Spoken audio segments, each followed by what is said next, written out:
The war was entering its fifth year. Four empires were bleeding, nations were starving, armies were breaking. But no one knew this would be the final year, that 1918 would bring not only the bloodiest offensives, but also the end. With Russia out of the war, Germany transferred over 500,000 troops to the Western Front. General Ludendorff believed only a massive, decisive blow could win the war before the Americans fully arrived.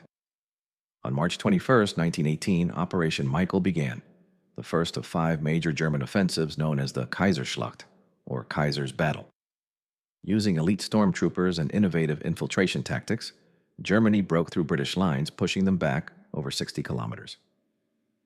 But there was no breakthrough, no knockout blow, just shattered ground and staggering casualties. Germany struck again in April, May, and June. Paris came within range of German guns. Panic spread. But the Germans were overstretched. Supplies couldn't keep up, and fresh American troops were arriving by the tens of thousands. Germany's last great offensive, but the Second Battle of the Marne, was repelled by Franco-American forces. The tide had turned. By summer 1918, over 1 million American troops were in Europe.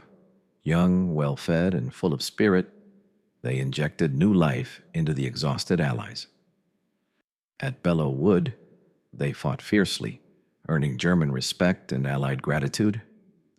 In later offensives, they helped capture Saint-Mihiel and break through the Meuse-Argonne. America had entered late, but its impact would be decisive. From August to November 1918, the Allies launched the 100 Days Offensive, a relentless series of attacks that pushed the Germans back day by day. British, Canadian, Australian, and French forces, now supported by tanks, air power, and artillery coordination, retook territory that had been held since 1914. German morale collapsed, mutinies broke out, desertions soared. Germany's allies were collapsing. Bulgaria signed an armistice in late September. The Ottomans surrendered in October after British-led forces captured Damascus and Aleppo. Austria-Hungary was coming apart at the seams. Ethnic uprisings broke out. The Habsburg Empire crumbled into a patchwork of new republics. Germany now stood alone. In early November, German sailors mutinied. Workers and soldiers formed councils.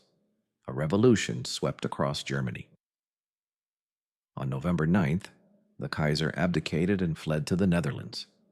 A republic was declared. Germany had gone to war as an empire.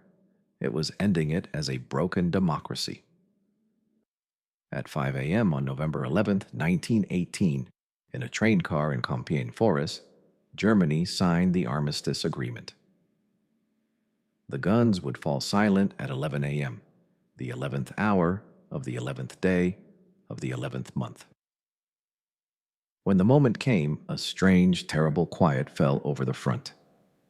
Men who had known nothing but noise for years finally heard silence. Over 9 million soldiers lay dead, 21 million wounded, tens of millions of civilians starved, displaced, or diseased. Empires had fallen: Russian, German, Ottoman, Austro-Hungarian, swept away by war and revolution. The old world was gone. What would rise in its place was uncertain. The Treaty of Versailles, signed in 1919, officially ended the war. It imposed harsh penalties on Germany: territorial losses, military restrictions, and reparations. Many Germans felt humiliated, betrayed, and seeds of revenge were quietly sown. What was meant to be the war to end all wars had merely paused the storm. World War I began in glory, but ended in silence. It scarred a generation, redrew maps, and shattered illusions. It gave birth to the modern world and to the conflicts that would soon follow. The war is over, but its echoes still linger. In Episode 8, The world after war, revolution, resentment, and the rise of new ideologies. The road to World War II begins not in 1939, but in 1918.